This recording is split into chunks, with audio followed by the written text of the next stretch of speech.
I'm Kay, I'm 31, and for the last 6 years I've been quietly running a fast-growing tech company my family doesn't even know exists.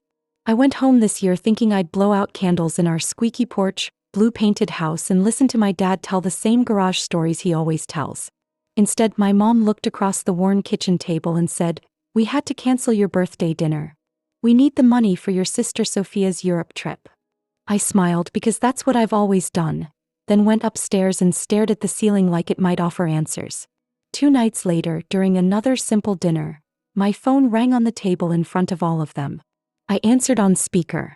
What happened next took the lid off a life I'd kept locked for a decade. Before I go on, tell me where you're watching from in the comments.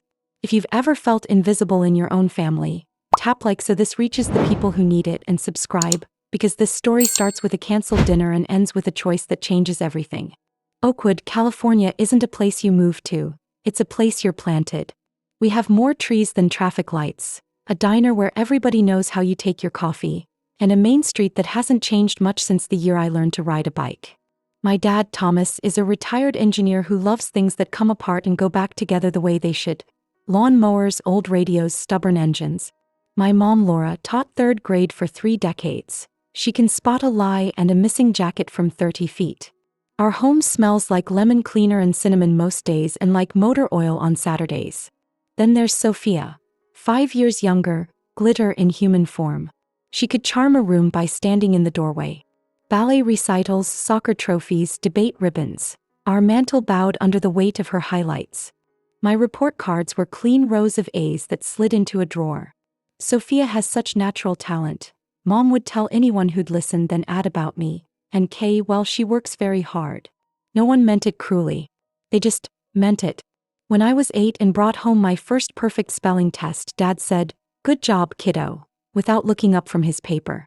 That evening, Sophia stacked 3 blocks in a way our parents declared exceptionally advanced, and we all drove out for ice cream. At 16, my birthday dinner vanished because it conflicted with Sophia's regional dance competition. At 18, a card arrived 2 days late with a $20 bill. By 21, I'd learned that the easiest way to dodge disappointment is to stop expecting the thing that disappoints you. Money always had a way of finding Sophia's orbit. Private dance lessons, travel teams, a starter car that started better than anything I've ever driven. When I asked to attend a summer STEM program, I was guided toward the help wanted sign at the bookstore. "You're so responsible with money," Mom would say, and I nodded like responsibility was a virtue I'd chosen rather than a tool I'd been handed to survive. I left Oakwood with a degree in computer science, an overstuffed duffel, and a decision: build a life so undeniable that even people who preferred not to see me could not miss it. San Francisco did not roll out a rug for me. It handed me a 1,200 square foot studio that cost more than my parents' mortgage and a job that came with bugs nobody wanted to fix, projects nobody wanted to own, and the kind of hours that make your coffee forget what night is. I volunteered for everything, stayed late, learned languages I'd never heard of on weekends, and learned how to make top ramen taste like a decision rather than a defeat. On Sundays I called home. "How's work?" they'd ask. "Busy but good," I'd say. Then I'd hear about Sophia's new class, new retreat, new certification. It was like my life had a dimmer switch and theirs had a spotlight. I could have said more. I chose not to. Partly out of pride, partly out of fear, partly because when you spend your childhood being the fine, she's fine daughter, silence starts to feel like love's tax. 2 promotions later, I was leading a profitable division with a team that trusted me. I should have been satisfied. Instead, ideas kept tapping my shoulder. I couldn't stop thinking about kids who did everything right and still slipped through the cracks because the system wasn't made to see them. What if software could adjust to the way a student actually learned? What if the tool fit the learner instead of the other way around? So at 26 I jumped. I drained my savings, signed a small business loan with a pen that shook, and opened a 1-room office I couldn't afford to furnish. I called the company Bright Path Labs because it sounded like a promise to the person I had been. Our mission was simple to say and hard to do: build intelligent learning systems that adapt to students instead of forcing students to adapt to systems. Those first 18 months were a war with the clock. I slept on an air mattress that hissed when I shifted and ate at a desk I found on Craigslist. We hired 2 engineers who had resumes full of grit and brilliance, piloted version after version with 3 public schools that were brave enough to try, and watched the numbers like a hawk watches a field. When test scores rose by 30% and engagement doubled, I cried in a bathroom stall like I'd just seen the future borrow my name. A well-known investor saw the pilot results and offered us $5 million for 20%. I nodded with the calm of a person who had practiced not fainting. Everything changed. Our team grew. We moved into a real office with chairs that didn't wobble and a roof garden we pretended to use. I moved into a condo with a view that made bad days confess. And I hired Jessica to me. A force of nature in a blazer whose superpower was turning chaos into calendars and protecting my focus like it paid the rent. She learned my tells. When to push meetings, when to order the Thai place I loved, when to stand in the doorway and say, "You need to stop pretending you're not a person." "You sent your parents how much last Christmas?" she asked one afternoon after overhearing a brisk call where Mom described my job as something with computers. "Just a little," I said, shrugging at a figure that wasn't little to anyone. "You told them it was a company-wide holiday gift for employees' families." I smiled without humor. They seemed content not to ask. News found us anyway. Bright Path popped up in lists it once admired. Awards that make your mother cry if your mother reads them, features that make your engineer dad Google how the algorithms work. We signed a contract with a major district that would put our tools in front of almost 1 million students.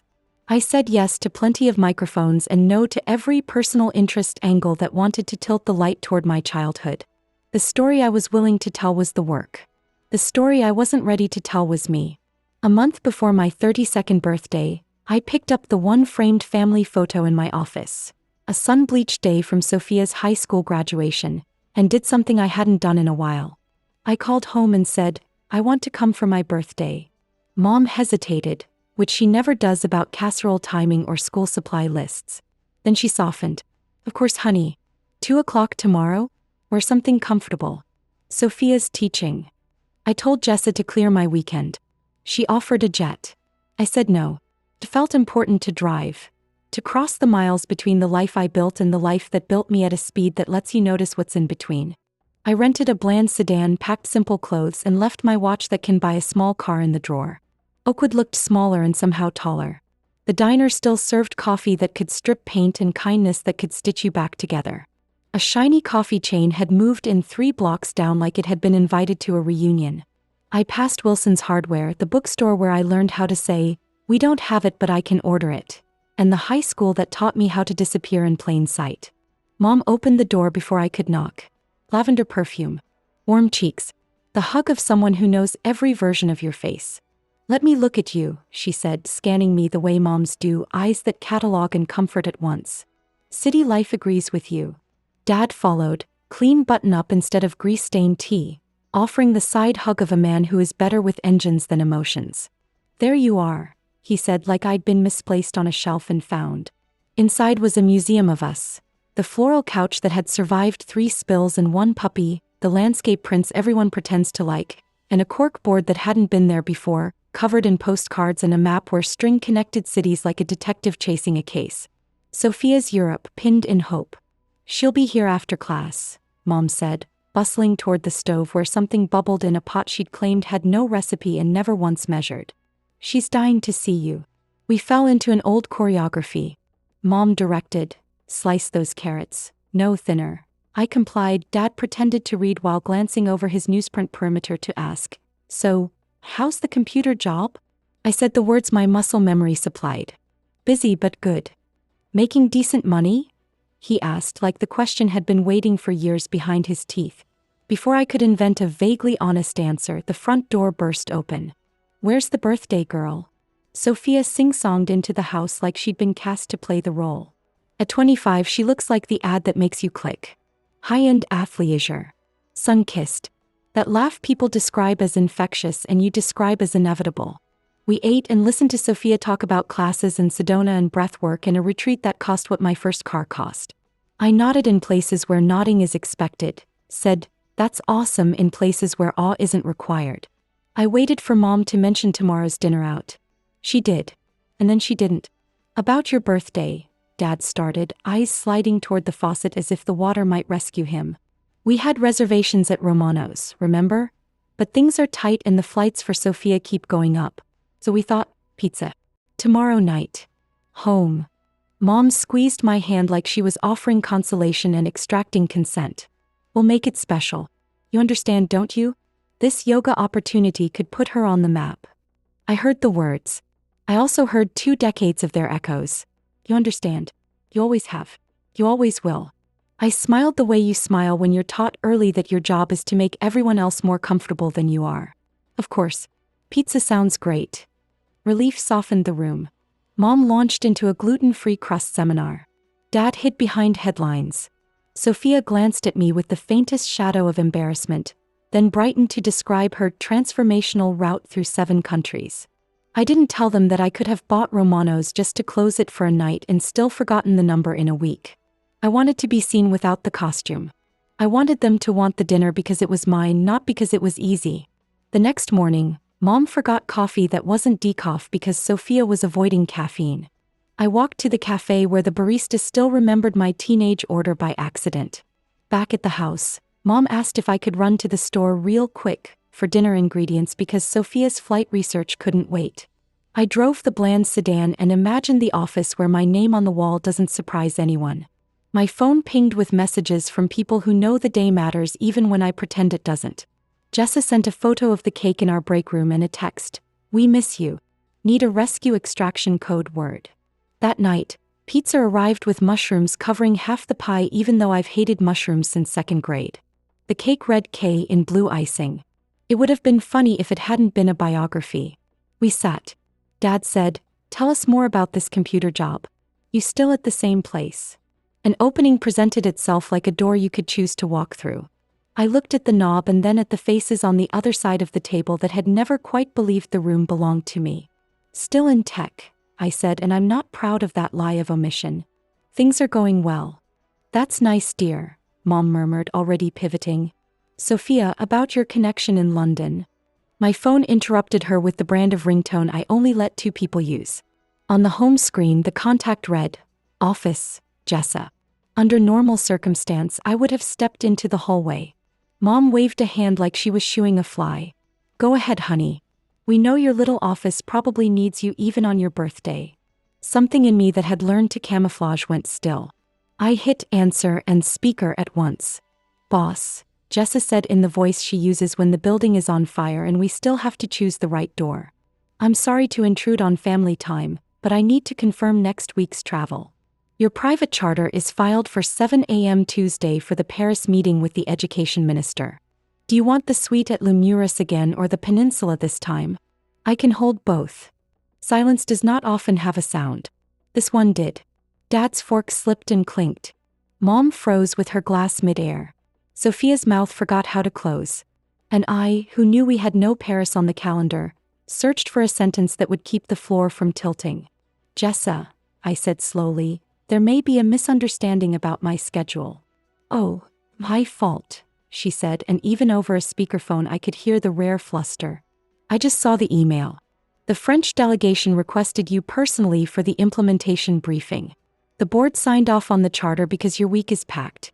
Do you want me to decline? 3 sets of eyes latched onto me like I'd spoken a dialect no one warned them I knew. Please send me the materials and I'll confirm in the morning, I said, keeping my voice in the register labeled professional while my pulse tried out percussion. And Jessa? Yes, boss. Thank you. And thanks for the birthday photo. Always, she said, and hung up with the efficiency that had saved my life twice this quarter. No one moved. I looked at the table, at my own hands, at a mushroom slice I wasn't going to eat. There are moments where you can keep playing the part or you can walk off the stage. I set my slice down and chose. I've been meaning to tell you about my work, I began, and the air in the room did something I can't explain, like it leaned closer. Dad's voice came out tight. Private jet?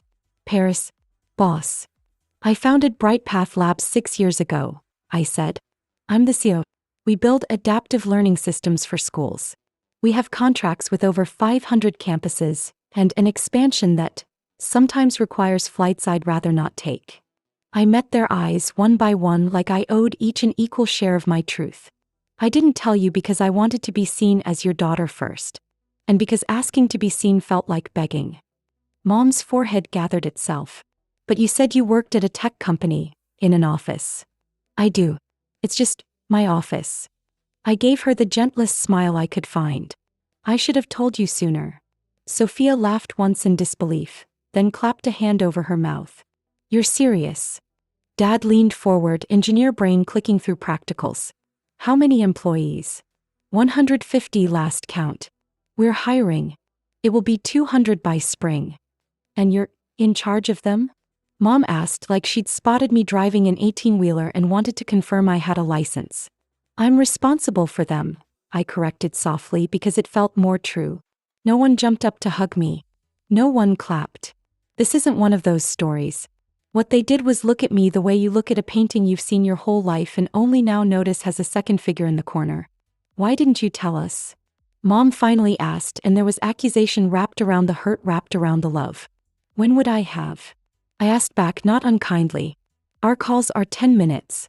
They're usually updates about Sophia. You've never asked anything that would have needed this answer. Dad flinched like the truth had a physical shape. Sophia's eyes flashed the way a person's eyes flash when someone moves their mirror. We always asked how work was, Mom protested, grasping for what she could hold.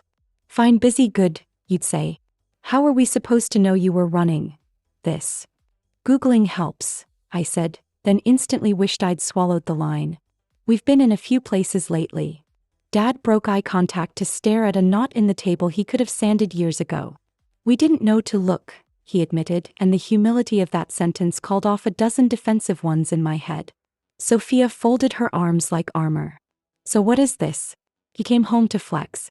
To make us feel bad for buying plane tickets. No, I said, and I could hear the girl I used to be walking toward me. I came home because I wanted a birthday dinner with my family. I downplayed everything because I wanted to be seen for myself. But it hurt to be asked to give that up again. It always hurts. Dad cleared his throat the way he does when a wrench slips.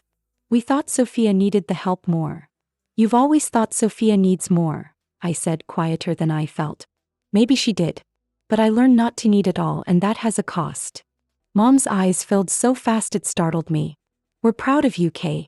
We always have been. You're so capable. We never had to worry. That's the point. I exhaled. You appreciated my absence. You counted on it. Sophia pushed her chair back like she might outrun the moment. This is ridiculous. You disappear to San Francisco, you tell us nothing, and now you blame us for not knowing. You're right, I said, surprising both of us. I built walls. It was easier than being let down. But canceling dinner wasn't a misunderstanding. It was a pattern. Dad stood abruptly, chair legs scraping tile. I need a minute. He left and came back with his keys, then seemed to think better of it, and Saturday, we should have found another way, Kay. I'm sorry. Mom dabbed at her eyes. Call Romano's. Maybe they have a table. I think I need some space, I said, standing. I'm going to get a room at the inn. We can talk tomorrow. Don't be ridiculous, Mom said on reflex. Your room is. I need to think, I repeated, adding, and I've got early calls, because it's easier to justify boundaries when they sound like business. Sophia muttered, some things never change, and I let the line pass without examining who it belonged to. Dad followed me to the door. Kay, he said, voice low, I'm sorry. Not just about dinner. He looked like a man who'd finally found a bolt that wouldn't tighten and decided to read the manual. About a lot. I nodded because words felt like a currency that didn't fit this store. I drove to the Oakwood Inn, which smells like lemon cleaner and generational money, and had a presidential suite I'd never imagined knowing existed when I lived here. I sat on the edge of a bed that could sleep a small wedding party and called Jessa. I'm so sorry, she blurted before hello had finished. I thought they knew. I panicked. The Paris thing. Made up. I finished, and the laugh that came out of me was not pretty. Not entirely, she hedged. We could make it real in 2 hours. Please don't, I said.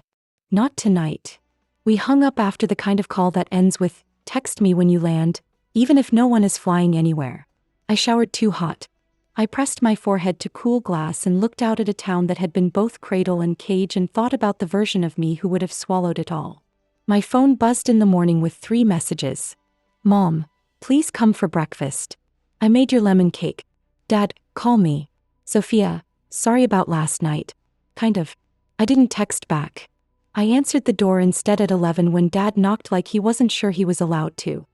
He stood in the doorway and looked around the suite with a half smile that said, "Huh. So this is how the other half checks in." "Hey, he asked.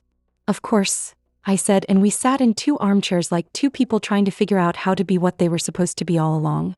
"I owe you an apology," he started. "Plural." He leaned forward, elbows on knees, hands like he was holding a problem he couldn't solve with a socket set. "When you were little, you were easy. Independent. You didn't ask for much. Sophia needed more. Or we decided she did. We told ourselves you had it. We mistook your quiet for not needing anything. We were wrong." The words landed like rain where the ground has been dry. I didn't let them wash everything clean in one pass. I nodded. Being self-sufficient was how I learned to get through. He scrubbed a hand through hair that's thinner now and said, "I spent last night looking up Bright Path. The work you're doing. It's something I should have known. I should have asked. I am proud of that. And of you. Especially of you." Something in my chest loosened a notch. "Thank you," I said, because forgiveness starts with language and I needed mine. He smiled like the corners of his mouth didn't know the way. "Come home. Your mom's been stress baking since dawn. The kitchen looks like a flower bomb." I laughed, for real this time, and packed my bag. Mom met me on the porch with cinnamon on her sleeve and apology in her eyes. She hugged me the way you hug someone you love and don't always understand. "I'm sorry," she said into my hair. "I've been a lot of things I'm not proud of." "Human," I said, and meant it. She cut slices of lemon cake that tasted like childhood and offered something that hadn't been on the table last night. Questions. What does your software actually do? What's a typical day? Do you feel safe on those planes? Do your people like you? I mean, respect you?" Felt like standing in a window and letting light in. Sophia came in later, hovering like someone who's not sure if there's a test. "So," she started, perching on the arm of a chair she's been told not to perch on since she was 5. "You're basically a tech mogul." I smiled. "I write a lot of emails." "I Googled you," she admitted. I didn't expect to be impressed. "You always were honest," I said, and we both laughed because honesty hurts less when it's shared. She twisted a throw pillow seam. "Why didn't you tell me?" "Because I thought it wouldn't matter," I said. "I was scared it wouldn't change anything. That you'd still see me as reliable and boring and fine. The person you can cancel without calling it canceling." "That's not," she stopped. "Hey, sometimes. I didn't remember your birthday until Mom said the thing about Romanos." "I'm sorry." "It's not the dinner," I said. "It's the pattern. I should have called it sooner." I didn't. "Maybe we both stayed in roles we outgrew," she offered, surprising me. "You the strong one. Me the one who needed help like it was oxygen." "Maybe," I said, because maybe is honest and hopeful at once. We talked until the cake was almost gone. And then I did something I don't usually do. I asked for what I wanted. "Let's go out." "Not Romanos. Ilios. Tonight." They said yes like the word had been waiting all along. Halfway through the day, somewhere between cake and getting dressed, I took a minute alone in my old room, where the shelves still hold paperbacks I loved and the dent in the carpet where my desk chair used to live is still a dent. If you're still with me, drop "not invisible" in the comments so I know you found your way through this part. Hit like if any piece of this sounded familiar, and subscribe if you want to see what happens when a family that only understood one version of you has to meet the real one at a white tablecloth restaurant. We drove to Ilios in a car that isn't a car I own and sat at a table with napkins that had weight. My parents asked about things that matter. How our dashboards work, how we protect student data, what I do when a person fails me, and how I decide whether to try again. Dad asked if we had internships for engineers who don't know the difference between a meme and a JPEG.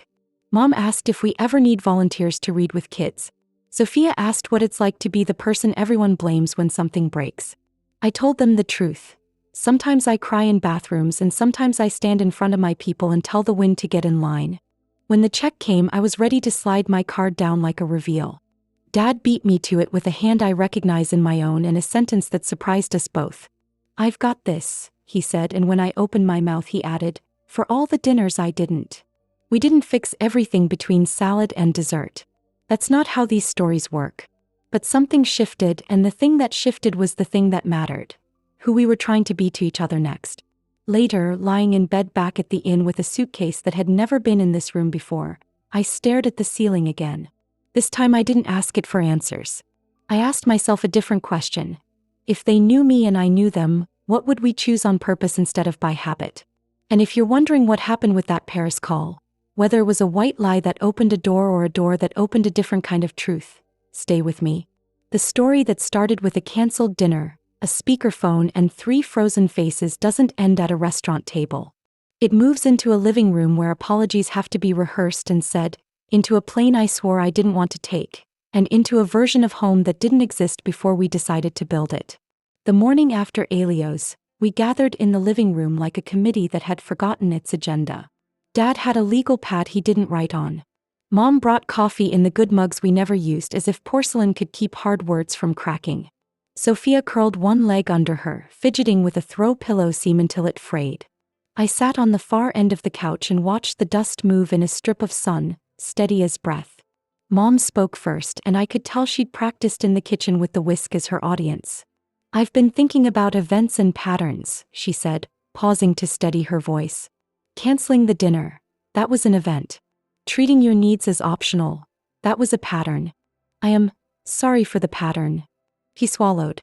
It wasn't intentional, but it was real. Dad nodded, a small, exact movement like tightening a bolt. Same for me. I thought fixing things, cars, leaks, budgets, counted as love. I didn't notice what wasn't leaking because you were carrying it yourself.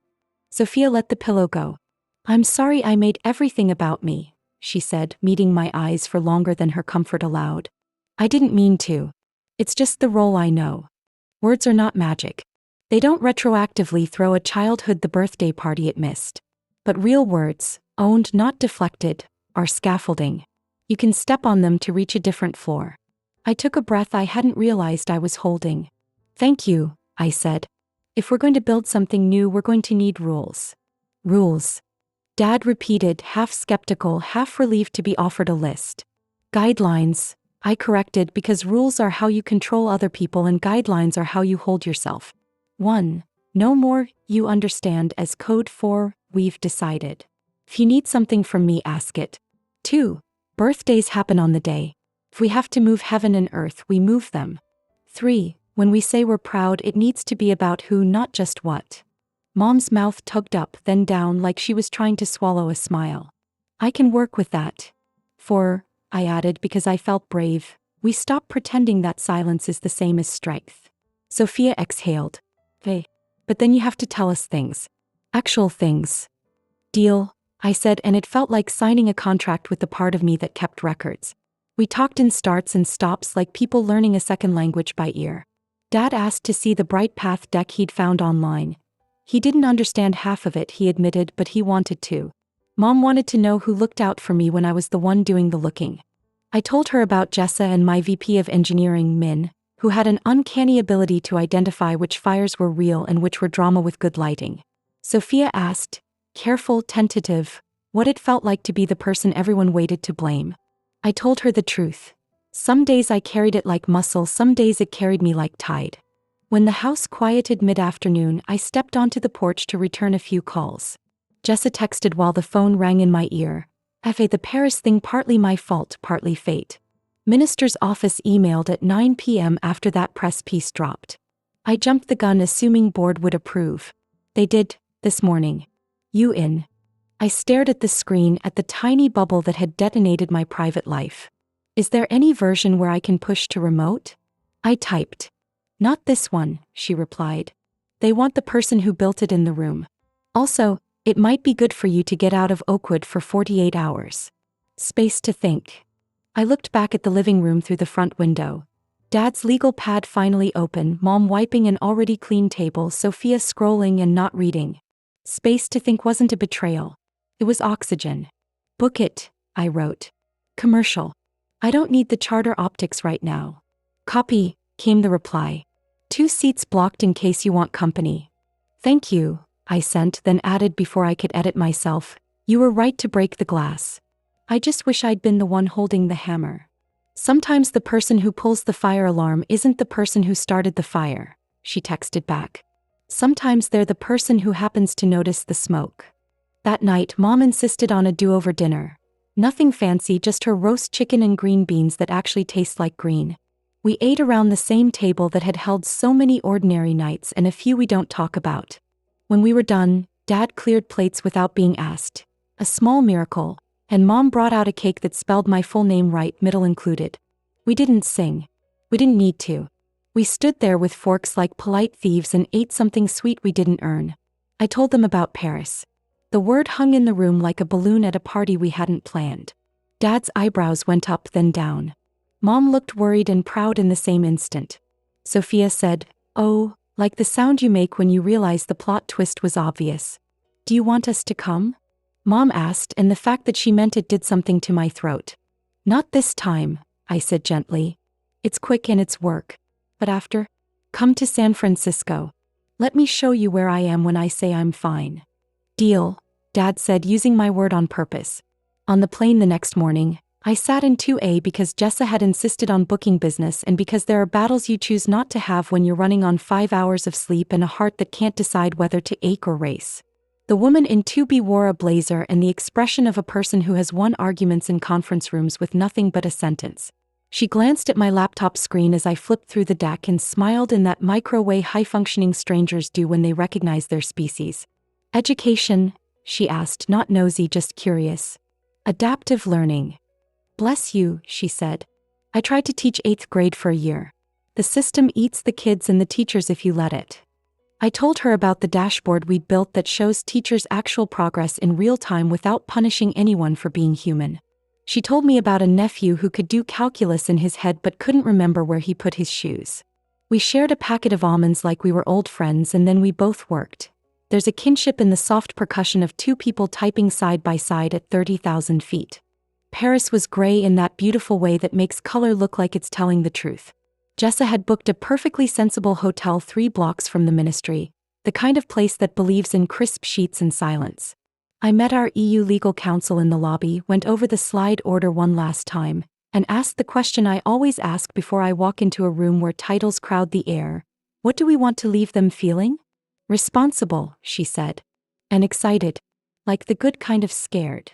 We did not change the world that afternoon, but we did move a few bricks. The minister's deputy asked sharp questions about data privacy. I answered them the way you answer questions when you've built the system from the ground up and have the scar tissue to prove it. An advisor leaned forward when we showed engagement curves for schools that had given up on curves. A career bureaucrat with a kind face whispered, "My grandson," when a slide about dyslexia found its mark. When we finished, there was the quiet murmur of people writing down a date they didn't know they were going to write down. I walked out into the cold and let the air have me. My phone buzzed with a text from Dad, just a shaky, zoomed-in photo of my face from an article someone had forwarded him. Oakwood's Own helps rewire classrooms. No caption, no commentary. Then, a minute later, as if courage needed a runway, "Proud of you." The words were clumsy in their perfection. I stood there on a Parisian sidewalk and grinned like a person who had found a message in a bottle. If you're still with me, tell me something. What would your new rule be if you were rewriting your family's handbook? Drop it in the comments. 2 or 3 words is enough. It helps more than you think.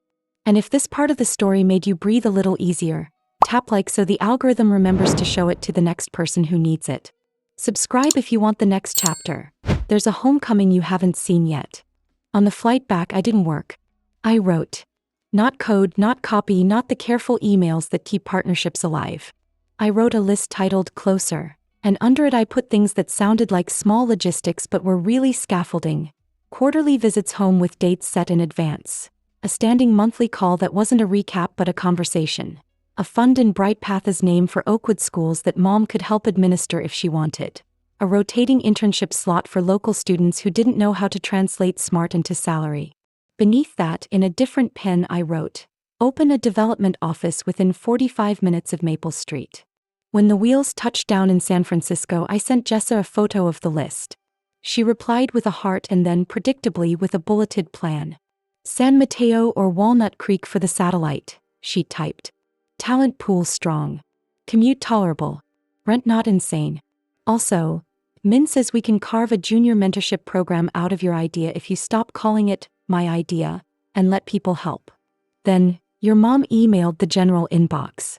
She asked which browser works best for the bright path. I am framing it. 2 weeks later, my parents walked into our office like people who had accidentally wandered onto a movie set. The lobby looks like a lobby in a story where people change the world. Wood, glass, plants that won't die just to spite you. On the wall, the mission in raised letters. Learning that learns you. Mom stopped and touched the words with 2 fingers, the way she used to touch my forehead to check for fever. Do you, she started, then laughed at herself. Do you ever forget this is yours? All the time, I said. It helps to work with people who remember for me. We did the tour that looks like every startup tour because office culture is the last place to admit it loves sameness. The kitchen with the cold brew, the team photos by the window no one can sit by after 10 a.m., the wall where the first check is framed like a diploma. I introduced them to the people who make me look better than I am. Min, whose patience is a renewable resource. Ria, our head of product, who can turn an argument into a roadmap. Jamal, who grew up in a district like the ones we serve and now writes code that makes sure the next kid gets a different ending. When we reached the glass-walled room we call the build, a school district was in for a working session.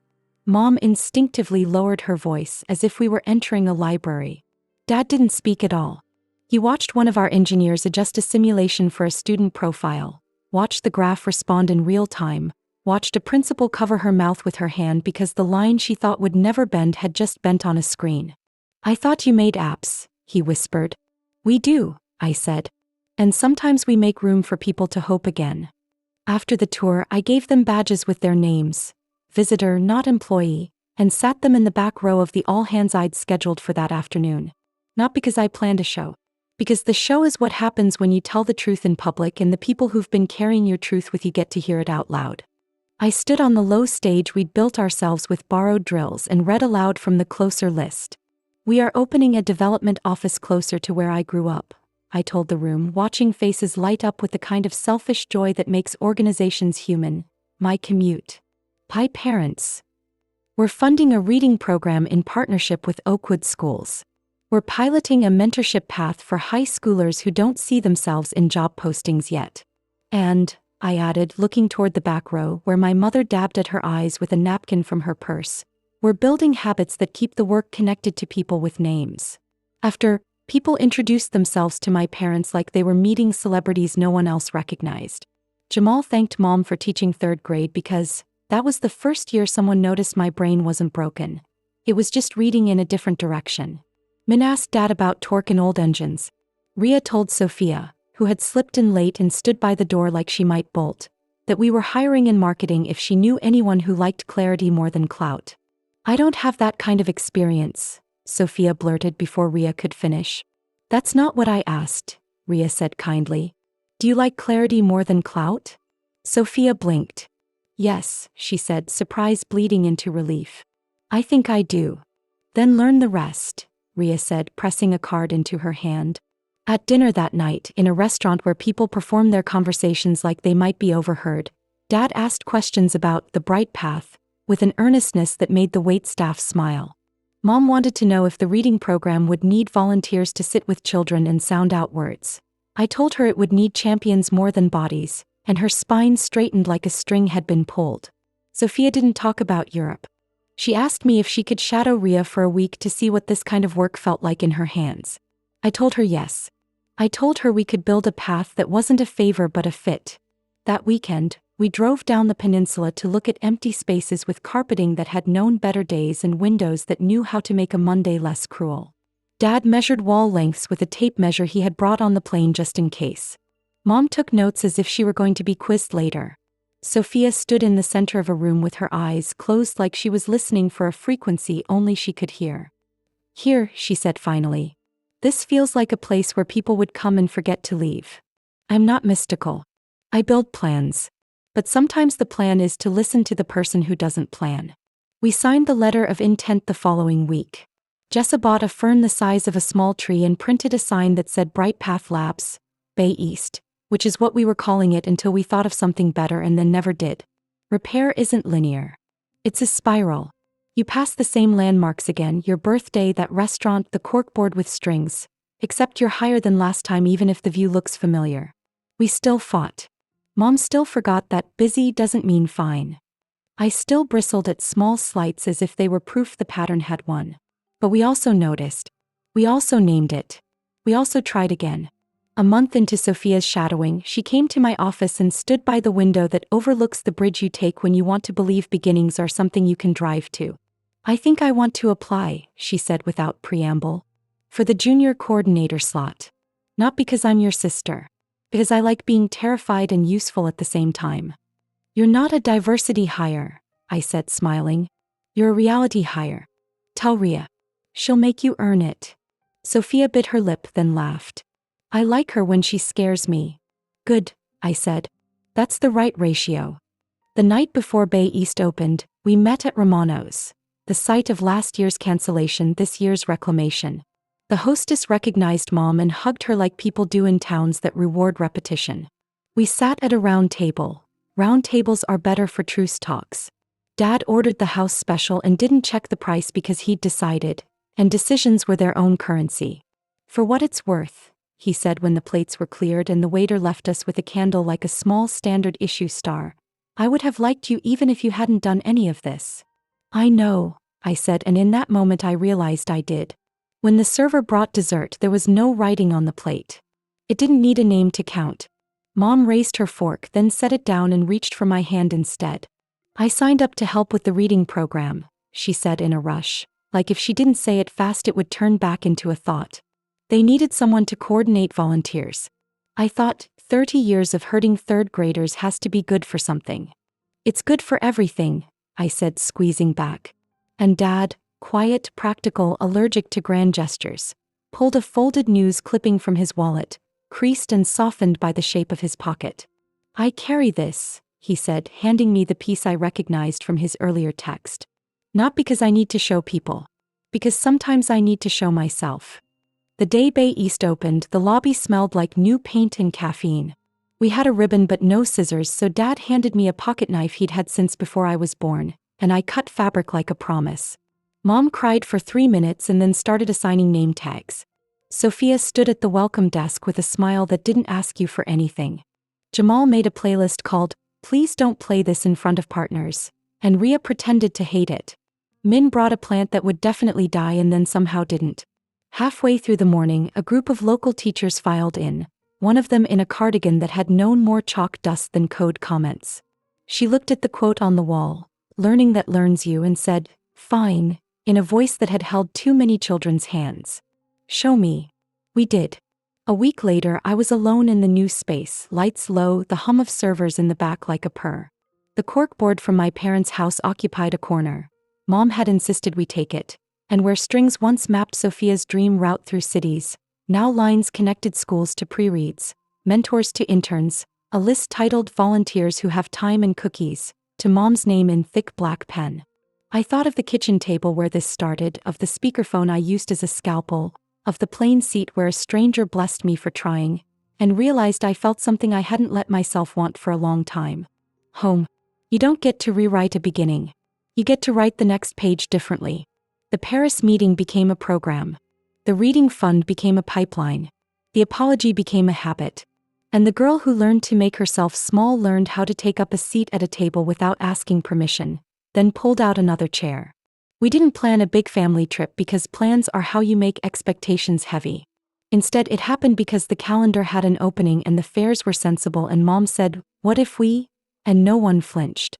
We went to Lisbon instead of Paris because the hills felt like a metaphor we could all agree on. Dad learned 2 Portuguese words and used them wrong with such commitment that strangers forgave him. Mom discovered sardines and converted like a person who had just found religion.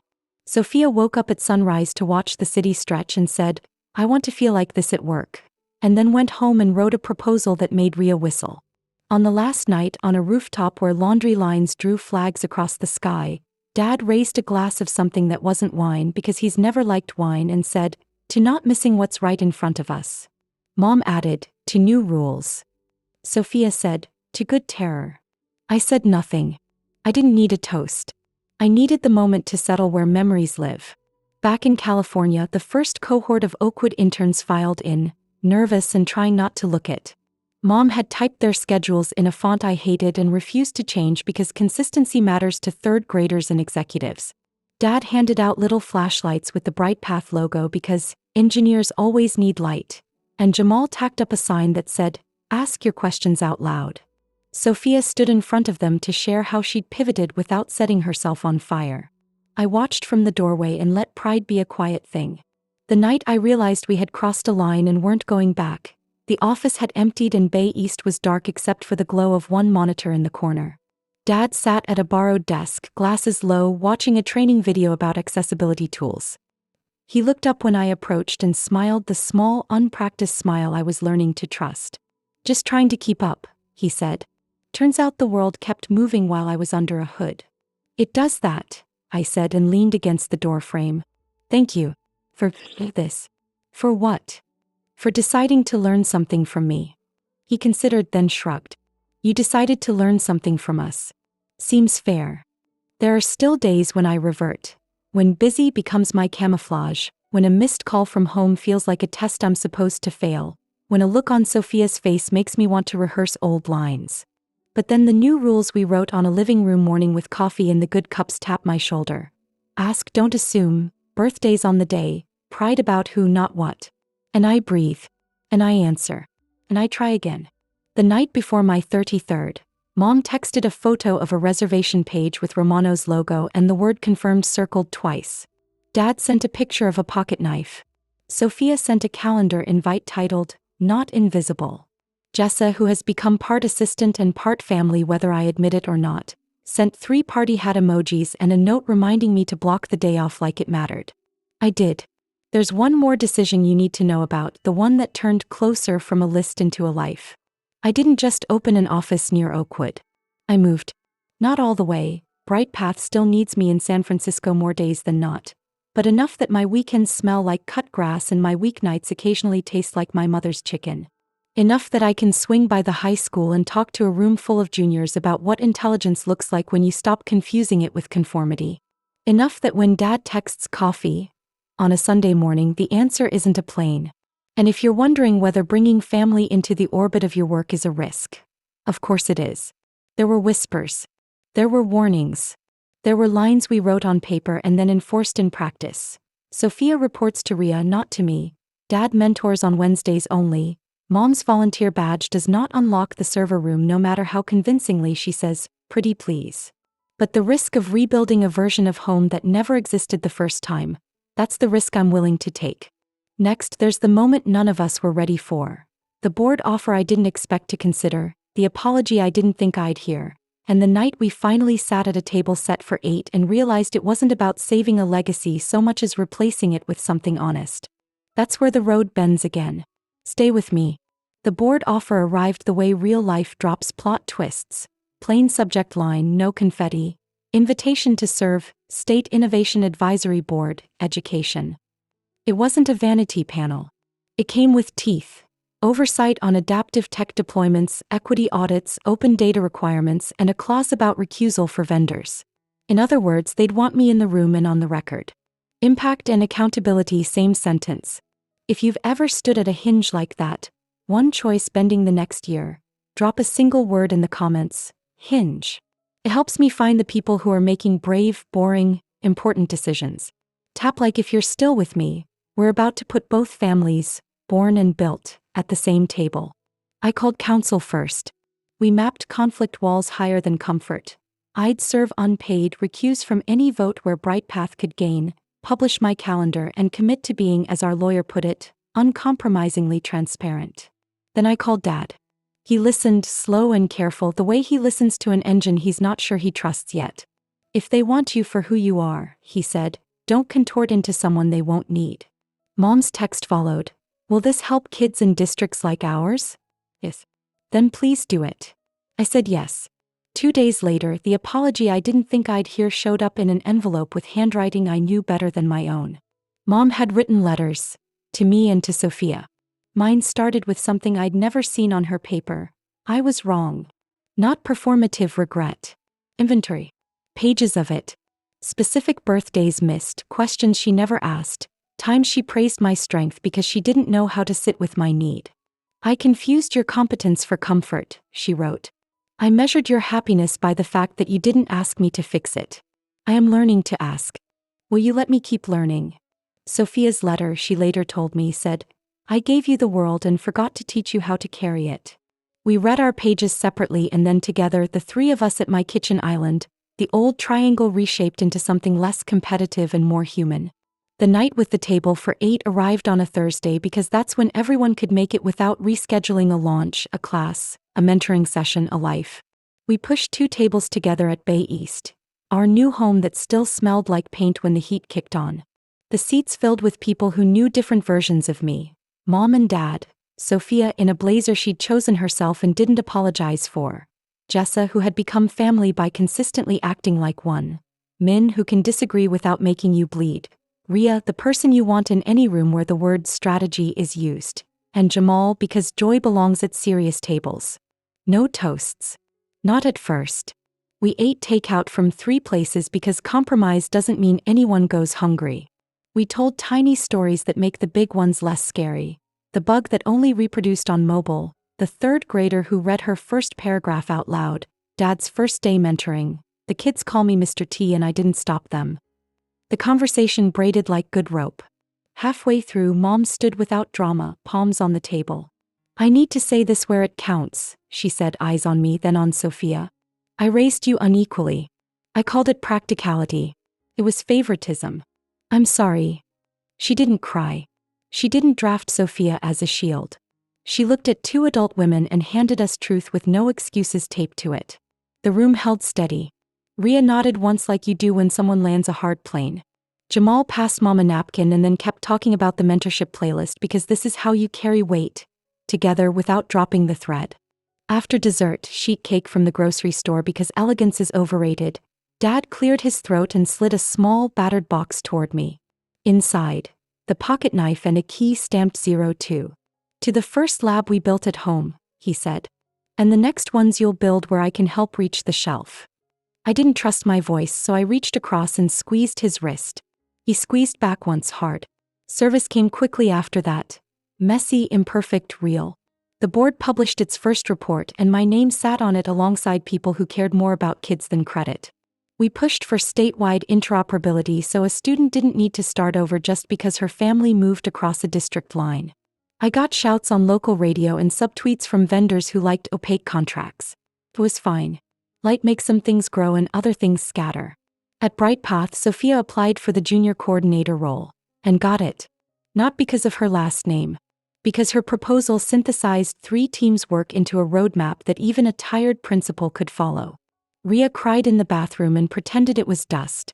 Min set up a calendar block titled, Teach, Don't Rescue. Mom started running the volunteer roster like a symphony. Dad's Wednesday mentee, a kid who wore bravado like armor, brought him a 3D printed keychain that said Torque Whisperer. Dad put it on his truck keys and didn't take it off. And the board? Surprised me. Not with politics. There was plenty of that. But with the moments where people who'd been on opposite sides of a headline for a decade leaned over the same spreadsheet and agreed that a child's reading level mattered more than their pride.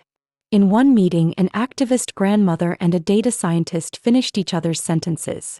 We're measuring the wrong thing, they said in stereo. We changed the metric the next month. If you're still watching, tell me the small fix you'd make to a big system. 3 words, Max commented. I keep a list and when I can, I try to build the ones that keep showing up. Hit like so this finds the person who needs permission to make boring, brave changes. Subscribe if you want the epilogue. The one where the state calls again, the lab doubles its square footage without losing its soul. And a girl in Oakwood opens a laptop that finally recognizes the way her mind reads the world. We didn't save a legacy. We replaced it. Not with a brand or a plaque, but with practices. Birthdays on the day, rules said out loud, praise for who, not what, questions asked before assumptions made, work that keeps circling back to the names on the sign-in sheet. The risk of bringing family into the orbit of my work remains a risk. It also remains the reason I look up at 5 p.m. on a Wednesday, see my father discussing a raise with a teenager and my mother writing, "Welcome, you're on time" on a whiteboard and think this is the version of home I wanted but didn't know how to ask for. At the end of the night with the table for 8, we stacked paper plates and turned off lights. The sign on the wall gleamed in the glow of the exit lamp. Learning that learns you. We locked up. We stepped into the cool air. And for the first time in a long time nobody hurried. We just walked to the cars, easy like people who knew where they were going and who they were going with.